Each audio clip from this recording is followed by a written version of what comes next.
أعوذ بالله من الشيطان الرجيم وأن المساجد لله فلا تدعوا مع الله أحدا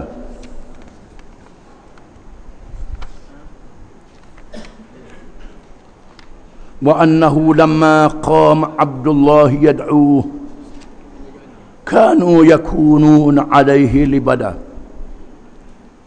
قل إنما أدعو ربي ولا أشرك به أحدا قل إني لا أملك لكم ضرا ولا رشدا.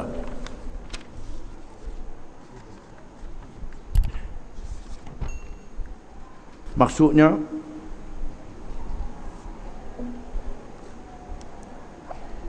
dan sesungguhnya masjid-masjid itu untuk ibadat kepada Allah semata-mata. Maka janganlah kamu seru dan sembah sesiapa pun bersama-sama Allah. Dan bahawa sesungguhnya tatkala hamba Allah yakni Nabi Muhammad sallallahu alaihi wasallam berdiri beribadat kepadanya, mereka hampir-hampir menindih satu sama lain, mengerumuninya. Katakanlah wahai Muhammad sallallahu alaihi wasallam, sesungguhnya aku hanyalah beribadat kepada Tuhanku semata-mata, dan aku tidak mempersekutukannya dengan sesiapa pun. Katakanlah lagi, sesungguhnya aku tidak berkuasa mendatangkan sebarang mudarat, dan tidak juga berkuasa mendatangkan sebarang kebaikan bagi kamu.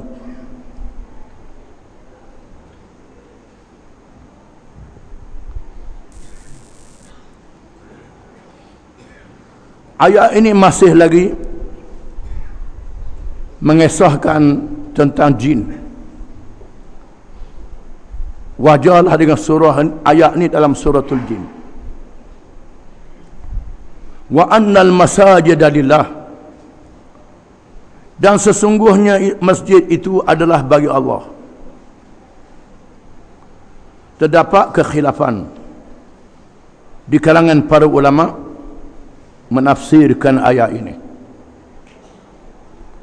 Setengah ulama di antara Sa'id bin Jubair, iaitu ulama tabi'in.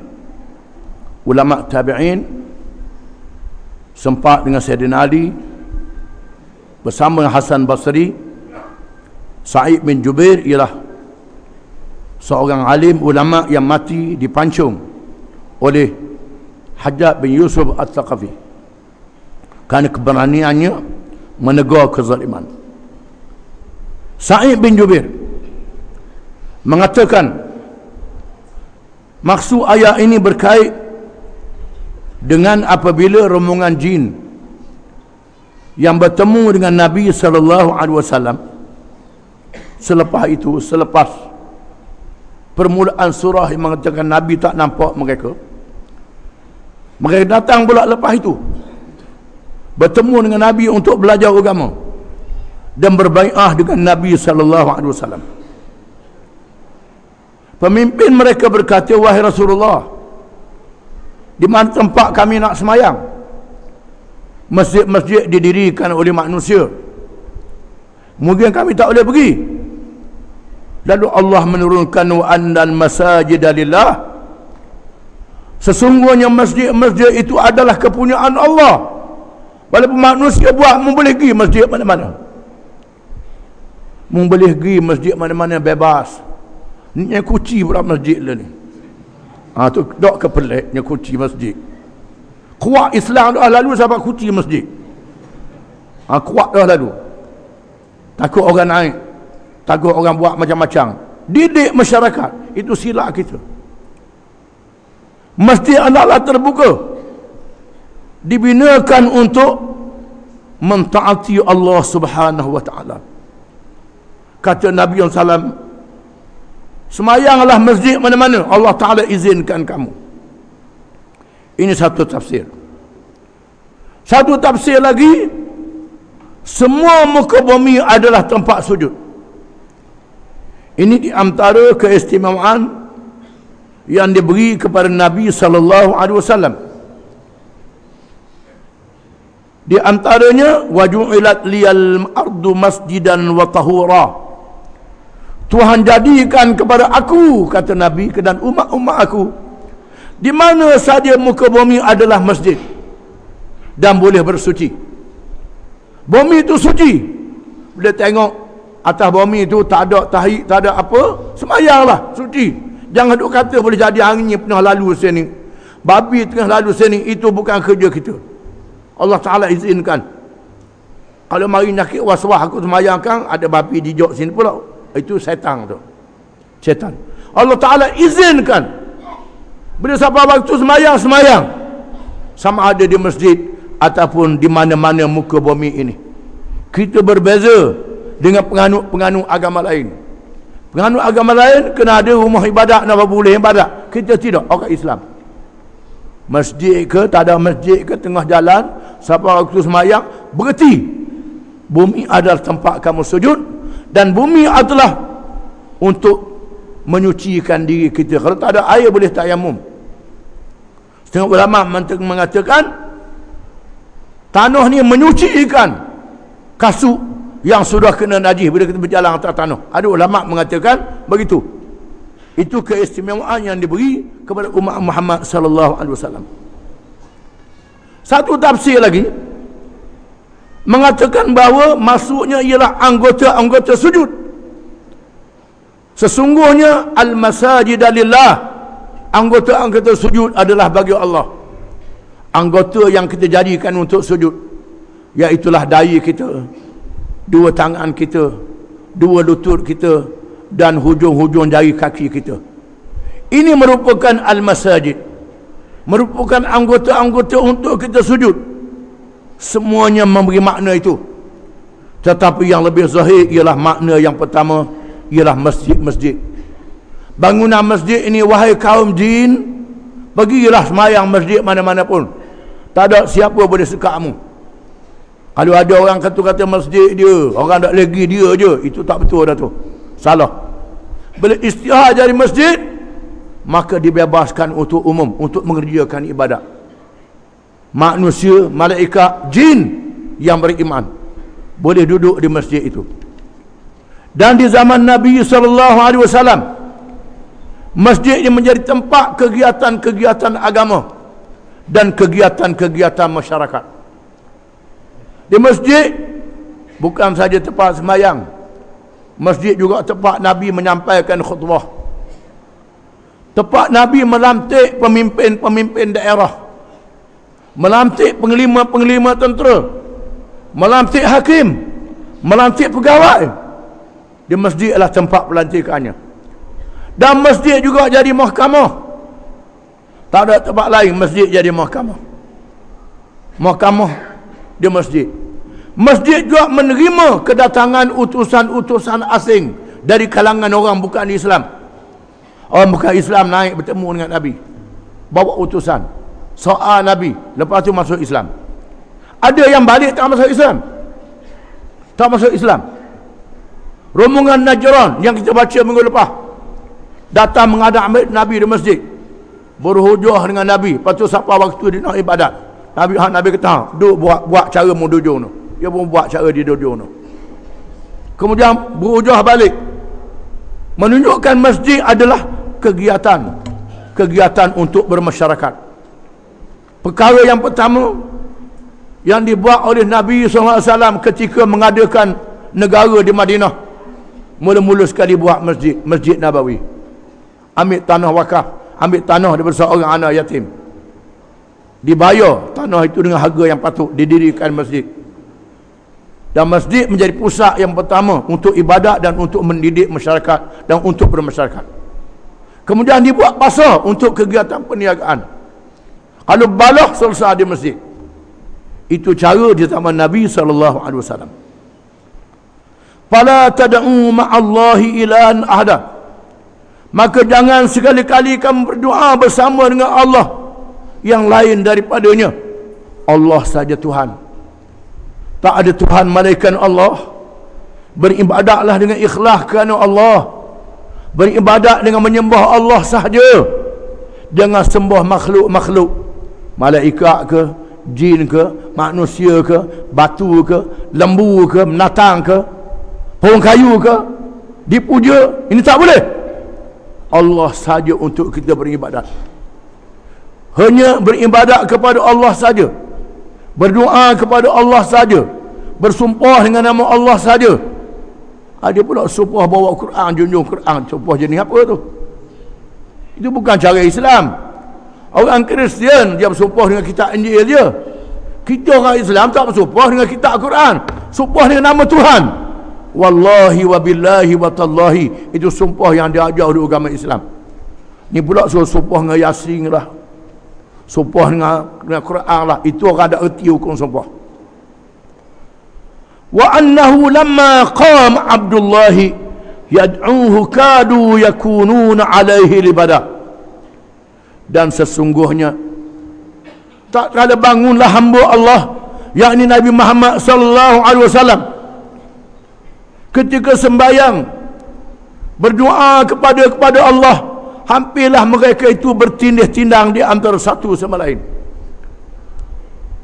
Ada yang mengesahkan satu tafsirnya bila Nabi sembahyang, Nabi baca Quran. Dengar Quran yang Nabi baca, rombongan jin ini datang berebut, bertindih-tindang di antara satu sama lain. Macam nak bertindih, berguli basing antara satu, berebut nak dengar ayat Quran ni. Bersungguh antara satu sama lain, kerana tertarik dengan Quran yang dibaca oleh Nabi sallallahu alaihi wasallam. Itu mengikut satu riwayat, mengikut riwayat yang mereka kagum. Bila Nabi sembahyang, Nabi rokok habis, sahabat-sahabat belakang dia rokok belakang macam tindih-tindang, ikut apa Nabi buat. Ini satu tafsiran. Tafsiran yang mana sabahnya ialah kumpulan jin tertarik dengan ayat-ayat yang dibaca oleh Nabi SAW. Bila dengar mereka datang berlomba, sahabat bertindih-tindang di antara satu sama lain. Allah Ta'ala sebutkan keadaan mereka. Qul innama ad'u rabbi wala usyriku bihi ahada. Katakanlah wahai Muhammad sallallahu alaihi wasallam, katakan kepada mereka, sesungguhnya aku diajar oleh Allah supaya aku berdoa kepada Tuhan aku, dan aku tidak boleh menyekutukan dengannya sesuatu pun. Ada ulama menyatakan, iaitulah dari makhul ulama tabi'in, ayat ini bersempena dengan rombongan jin yang datang menemui Nabi SAW selepas ayat yang pertama tadi. Mereka datang dengan jumlah 70,000. Ramai. 70,000 anggota datang dengan pemimpin mereka menemui Nabi SAW. Itu mengikut riwayat Az-Zubair bin Awam, 70,000 mereka datang dalam keadaan bersesak-sesak untuk mereka belajar agama dan mendengar Quran daripada Nabi SAW. Lalu Tuhan kata, wahai Muhammad, beritahu kepada mereka, innama ad'u rabbi, sesungguhnya aku ditugaskan oleh Allah untuk mengajak bertuhan aku, iaitu Allah. Wala usyriku bihi ahada, dan aku tidak boleh menyekutukan dengan Allah itu sesuatu pun. Beritahu kepada mereka, la ilaha illallah, tak ada Tuhan yang sebenar malaikat Allah. Qul inni la amliku lakum darran wala rasyada. Katakanlah wahai Muhammad sallallahu alaihi wasallam kepada mereka, sesungguhnya aku tidak boleh memiliki apa-apa terhadap kamu. Aku tak boleh memberi mudarat dan tak boleh mendatangkan kebaikan. Kerana semua mudarat dan kebaikan aku itu adalah kurnia daripada Allah Subhanahu wa taala. Itulah yang diarahkan oleh Tuhan aku supaya aku sampaikan kepadamu, aku beritahu kepadamu, menunjukkan bahawa Nabi kita Muhammad SAW diutuskan oleh Allah menjadi Rasul kepada manusia dan jin. Ini istimewa Nabi Muhammad SAW Berbeza dengan nabi-nabi yang lain, bukan saja diutuskan untuk seluruh manusia di akhir zaman, tanpa mengira bangsa apa, kaum apa, negeri mana, dan kepada jin. Kerana di akhir zaman ini Allah Ta'ala akan beri sedikit ilmu kepada manusia. Manusia boleh berhubung di antara satu sama lain, tak macam dulu lagi. Maka Allah utuskan Nabi untuk kaum dia saja, negeri dia saja, zaman dia saja. Adapun Nabi Muhammad SAW diutuskan untuk seluruh umat manusia dan jin, seluruhnya. Kerana maklumat tentang Nabi Muhammad SAW boleh disampaikan dengan alat-alat yang ada kepada seluruh dunia. Kerana nikmat ini adalah kemuncak nikmat. Kedatangan Nabi Muhammad SAW adalah kemuncak Nabi dan Rasul. Tak ada lagi Rasul selepasnya. Kerana selepasnya akan berlakunya kiamat, akan dihancurkan dunia. Maka kelahiran Nabi Muhammad adalah kelahiran akhir zaman, tanda yang besar akhir zaman. Diajak seluruh manusia dan jin beriman kepadanya. Kalau tak beriman masa ni, habis dah masanya. Tuhan nak kiamat dah, nak tamatkan riwayat dunia ni. Wallahu a'lam.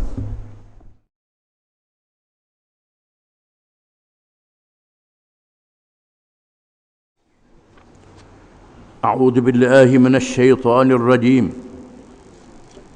Qul inni lan yujirani minallahi ahadun wa lan ajida min dunihi multahada illa balaghan minallahi wa risalatihi wa man ya'si Allaha wa rasulahu fa inna lahu nar jahannam khalidina fiha abada hatta idza ra'aw ma yu'adun fasaya'lamuna man ad'afu nasiran wa aqallu 'adada. Qul in adri aqribun ma tu'aduna am yaj'alu lahu rabbi amada. Alimul ghaibi fala yuzhiru ala ghaibihi ahada illa man irtada min rasul fa innahu yasluku min bayni yadayhi wa min khalfihi rasada.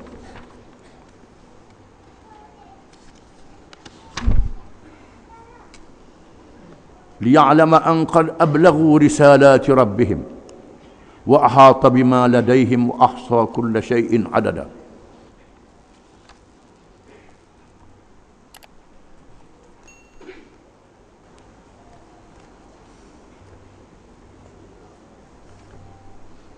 Maksudnya, katakanlah lagi, sesungguhnya aku tidak sekali-kali akan dapat diberi perlindungan oleh sesiapa pun dari azab Allah jika aku menderhaka kepadanya, dan aku tidak sekali-kali akan mendapat tempat perlindungan selain daripadanya. Aku diberi kuasa hanya menyampaikan wahyu dari Allah dan perintah-perintahnya yang ditugaskan kepadaku menyampaikannya. Dan sesiapa yang menderhaka kepada Allah dan engkarkan bawaan Rasulnya, maka sesungguhnya dia sediakan baginya neraka jahanam, kekalah mereka di dalamnya selama-lamanya. Golongan yang kufur engkar itu tetap memandang aku engkau lemah dan kurang penyokong, wahai Muhammad, sehingga apabila mereka melihat azab yang dijanjikan kepada mereka, maka pada saat itu mereka akan mengetahui siapakah orangnya yang lebih penolong-penolongnya dan sedikit jumlah bilangannya.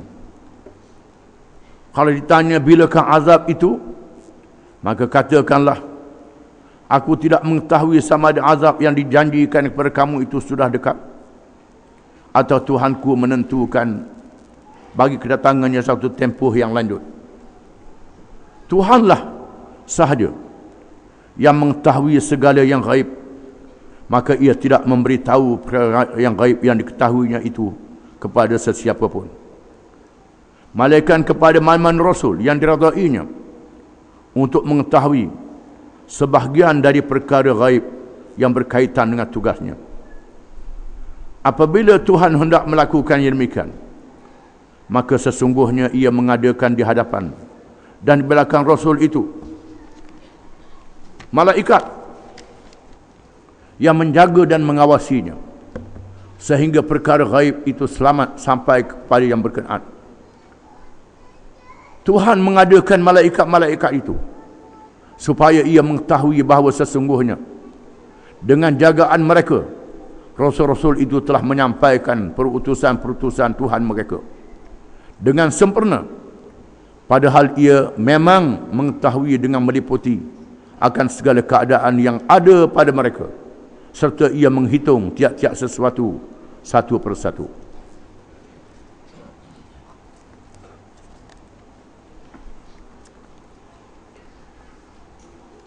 Ayat ini masih lagi mengesahkan tentang jin. Tetapi ayat yang dibaca ini diriwayatkan oleh ulama dari Ibnu Mas'ud radhiyallahu anhu. Ketika Nabi SAW ajak Ibnu Mas'ud menemaninya. Satu riwayat kata Nabi duduk dengan sahabat-sahabat dia di Mekah, belum pergi Madinah lagi. Nabi kata, aku nak berjumpa dengan jin. Siapa dia nak ikut aku? Senyap belaka. Sebut nak pergi temu dengan jin, pakat senyap, takut. Nabi kata, Abdullah Ibn Mas'ud, mau ikut aku? Maka Abdullah Ibn Mas'ud ikut Nabi SAW. Berjalan melalui jalan Hijun. Hijun ialah jalan yang bertentangan dengan Marwah yang ada atap, merupakan kedai-kedai yang banyak pada hari ini. Lorong, itu Hijun. Sampai di satu kawasan, lalu Nabi menggores di atas tanah kawasan lingkungan dan berkata Abdullah bin Mas'ud, jangan keluar pada garis ini, duduk di sini, tunggu aku balik, jangan keluar. Duduklah Abdullah bin Mas'ud di situ. Dan dia mendengar perbualan di antara Nabi dengan rombongan jin yang datang dengan jumlah yang ramai. Mengikut riwayatnya, tampil ketua mereka yang bernama Wardad nama ketua dia. Di mana, wahai Rasulullah, izinkan saya menghalang mereka, menghalang orang-orang kafir Mekah ni daripada menyakiti Rasulullah, biar kami bertindak terhadap mereka, kata Wardan, ketua jin ini. Lalu Allah menurunkan ayat, qul inni lan yudirani minallahi ahadun walan ajida min dunihi multahada. Katakanlah wahai Muhammad sallallahu alaihi wasallam, sesungguhnya tidak ada siapa yang boleh melindungkan aku daripada Allah. Tak ada siapa lain pada Allah yang boleh melindungkan aku, dan tidak ada pelindung selain daripadanya. Allah yang melindungi aku, kata Nabi. Tak perlu mengulah. Allah yang melindungi aku, jangan bimbang. Allah Ta'ala akan melihara aku daripada kejahatan mereka. Tidak ada siapa yang boleh buat pada aku melainkan dengan izin Allah. Allah Ta'ala telah memberi jaminan untuk menjaga aku, dan tak ada pelindung selain daripada Allah, kata Nabi. Allah Ta'ala suruh Nabi menyatakan tawakalnya kepada Allah, menyerah dirinya kepada Allah Subhanahu wa Ta'ala, serah kepada Allah. Macam Nabi Ibrahim alaihissalam yang dicampur ke dalam api, turun Jibril, wahai Ibrahim, nak minta apa? Selamatkanmu, binasakan mereka yang campurmu dalam api. Ibrahim kata, tidak, aku bergantung dengan Allah Tuhan aku, bukan denganmu. Ini ketinggian iman Rasul-Rasul alaihi wassalatu wassalam. Illa balaghan min Allah wa risalatih. Tanggungjawab aku tidak ada lain, malaikat menyampaikan ajaran daripada Allah dan menyampaikan kewajipan menjadi Rasul yang aku dilantik. Itu tugas aku. Aku dilantik oleh Allah Ta'ala menjadi Rasul, menyampaikan ajaran Allah Subhanahu wa Ta'ala sudah tentu Allah Ta'ala memberi keamanan untuk menjaga risalah dan kerasulannya. Sudah tentulah Allah Ta'ala bukan lantik aku saja. Allah Ta'ala akan memelihara aku, akan menjaga aku kerana aku dilantik oleh Allah.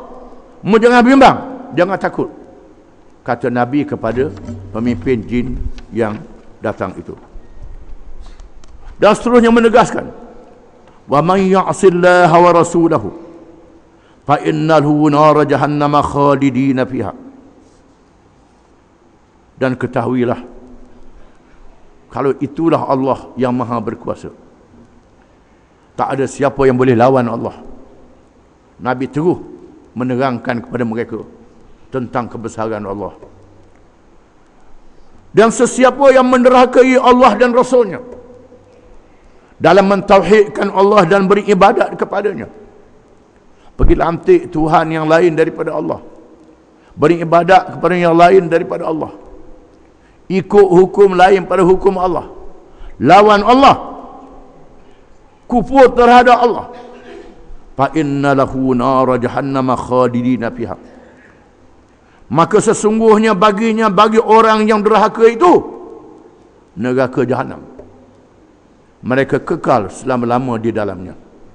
Ketahuilah kamu semua, itulah dia tanggungjawab yang kita kena sedar. Beriman kepada Allah, mengesahkan Allah, mengabdikan diri kepada Allah, jangan derhakakan Allah, jangan kufur terhadapnya.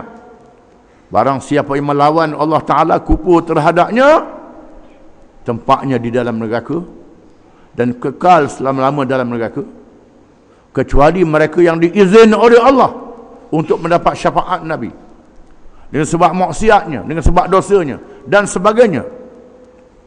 Mereka yang diizin oleh Allah dengan keampunannya. Syaratnya mesti beriman. Hatta idza ra'aw ma yu'aduna fasaya'lamuna man ad'afu nasira wa aqallu 'adada. Sehinggalah mereka itu dilihatkan apa yang mereka telah dijanjikan. Orang kafir akan sedar, orang-orang kafir yang melawannya akan sedar bila tiba masanya. Masa yang dijanjikan kepada mereka, mereka dikalahkan di atas dunia ini. Di antaranya di dalam peperangan Badar dan peperangan-peperangan yang berikutnya, ataupun di hari akhirat kelak mereka dimasukkan ke dalam neraka. Fasaya'lamuna man ad'afu nasra.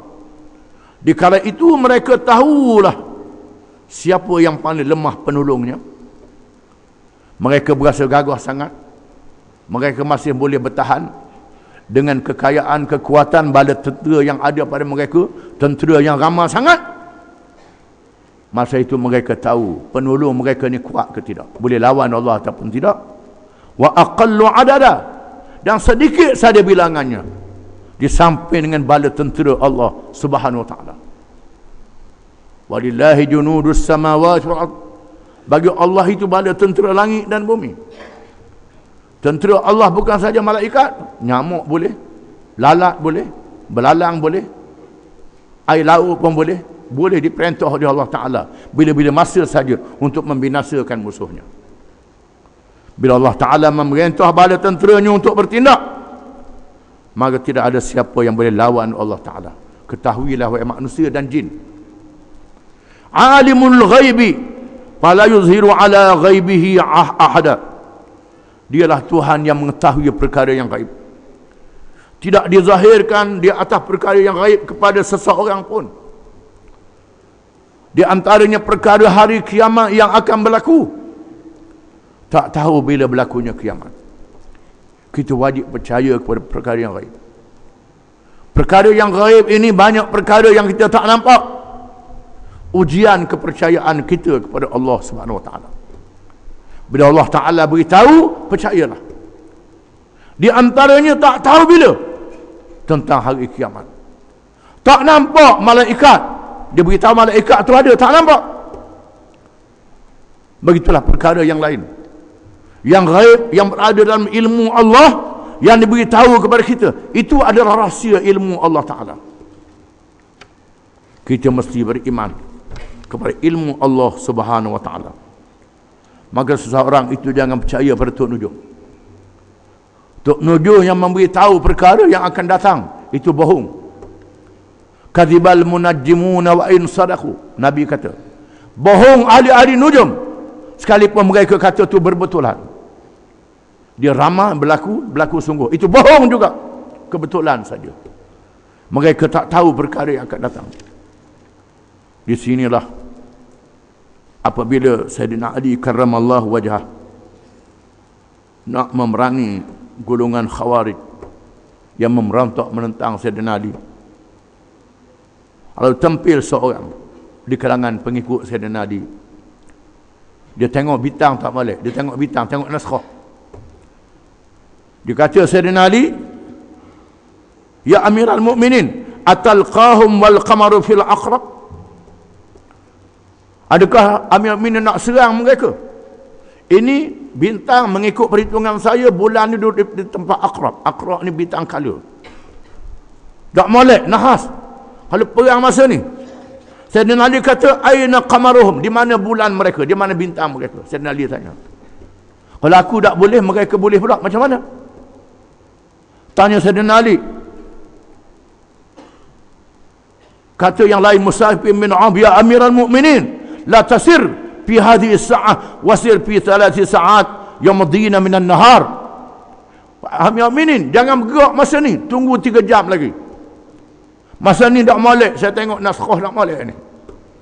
Ada juga ahli naskah hak karut. Sayyidina Ali kata, innaka in sarti fi hadhihi as-sa'ah asabaka wa asaba ashabuka bala wa durrun shadid wa in sirta fi as-sa'ati allati amartuka biha zafarta wa zaharta wa asabta ma talabtu. Sayyidina Ali kata dengan berdiri, gerak ikut arahan aku, gerak sekarang. Gerak sekarang. Yang menentukan bukan naskah-naskah ni, tak ada. Yang mengetahui perkara yang ghaib hanya Allah SWT. Sayyidina Ali kata, ya ayuhan nas iyyakum wa ta'alluman nujum illa ma tahtaduna bihi fi dhulumatil barri wal bahr wa innamal munajjimu kas-sahir was-sahiru wal kafir wal kafiru fin nar wallahi la in balaghani annaka tanzuru fin nujum wa ta'malu biha la akhladannaka fil habsi ma baqita wa baqitu wal ahrimannaka al-ata ma kana li sultan. Sayyidina Ali kata, wahai tuan-tuan semua, jangan belajar ilmu-ilmu bintang. Ilmu bintang nak menentukan nasib, kecuali ilmu bintang untuk mengarahkan timur dan barat. Itu tak apa. Belajar ilmu bintang, kita nak belayar, nak pergi ke laut, timur duduk sini, barat duduk sini, utara sini, itu tak apa. Jangan ilmu bintang yang melihat nasib ini. Kata Sayyidina Ali, orang yang belajar ilmu nujum melihat nasib ini seperti tukang sihir. Tukang sihir ni kafir. Sayyidina Ali kata. Sayyidina Ali kata kafir. Tukang sihir ni kafir. Orang kafir yang masuk neraka. Demi Allah, sekiranya siapa kepada aku beramal dengan ilmu ni, aku akan tahanmu selama-lama. Selagi aku hidup dan mu hidup, Sayyidina Ali kata. Maknanya aku penjara mu selama-lama. Kalau aku tahu mu ikut ilmu nujum. Sayyidina Ali marah. Aku tangkapmu, kurung dalam penjara selagi umur aku ada, selagi umurmu ada. Penjara selama-lama, dan aku akan haramkan peruntukan pemberian imbuhan kepadamu, Sayyidina Ali kata. Di mana zaman Khulafa' Rasyidin, dia ada imbuhan yang diberi kepada tentera yang bersara, kepada orang tua. Kalau aku tahu beramal ilmu nujum ni, bukan sekali aku jemu dalam penjara, peruntukan imbuhan sar'an diberi padamu, aku batalkan, Sayyidina Ali kata. Ilmu ta'alaya menunjukkan bahawa ilmu mempelajari nasib diharamkan oleh Allah Ta'ala, diharamkan oleh Nabi SAW. Disebut dalam hadis, barang siapa yang tanya Tok Nujum, dihapuskan pada semayangnya 40 hari.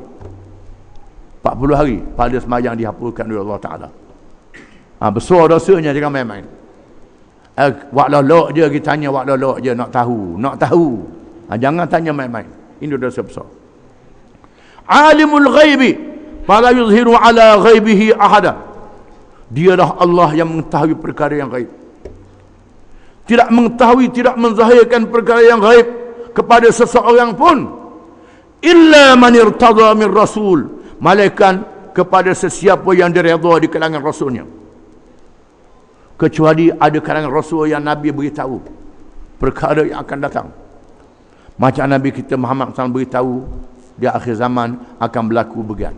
Akhir zaman akan berlaku begian. Nabi beritahu belum kiamat akan berlaku begini, zahirnya Dajjal, turun Nabi Isa. Itu dia beritahu oleh Allah Ta'ala, yang kita kena percaya, beriman kepadanya. Di akhir zaman sata'ti 'ala an-nas sanawatun khadda'at yusaddaqu fiha al-kadhib wa yukadzabu fiha as-sadiq wa yu'tamanu fiha al-kha'in wa yukhanu fiha al-amin wa yatakallamu fiha ar-ruwabidah, kata Nabi. Akan berlaku di akhir zaman sanawatun khadda'an, tahun-tahun yang menggoda. Menggoda ni musim hujan, tak musim hujan. Kemarau, tak musim kemarau. Ini Nabi sebut akan berlaku di akhir zaman. Sanawatun khadda'an, tahun-tahun yang menggoda. Tahun ni tak betul, musim jadi tak betul, kata Nabi. Ini antara yang Nabi beritahu tanda-tanda akhir zaman. Musim tak kemarau, kemarau. Musim tak hujan, jadi hujan. Itu dia. Sanawatun khadda'an, perjalanan dunia jadi tak betul. Apa yang Nabi beritahu tu betul sungguh. Orang yang amanah dia khianat, pengkhianat dia beri amanah, Nabi kata. Orang yang benar dikata bohong, orang yang bohong dikata benar. Orang yang bodoh bercakap. Orang yang jahil bercakap perkara-perkara yang besar. Termasuk urusan-urusan agama, hukum-hukum syarak dicakapkan oleh orang-orang yang bebar tentang hukum syarak. Ini akan berlaku di akhir zaman. Itu perkara yang Allah Ta'ala beritahu. Fa innahu yaslu min baini yadayhi wa min khalfihi rasada. Maka sesungguhnya Allah Subhanahu wa Ta'ala menjadikan para malaikat yang menjaga orang yang dilantik menjadi rasul itu. Ada malaikat yang jaga dia di belakang dia, di belakang dia, di hadapan dia, hadapan dan belakang dia ada malaikat yang jaga dia. Dah usah bimbanglah, wahai saudaraku jin, Allah Ta'ala jaga aku, Allah Ta'ala pelihara aku. Dan semua rasul-rasul dijaga oleh Allah Ta'ala. Bila Allah Ta'ala nak suruh rasul tu mati, matilah.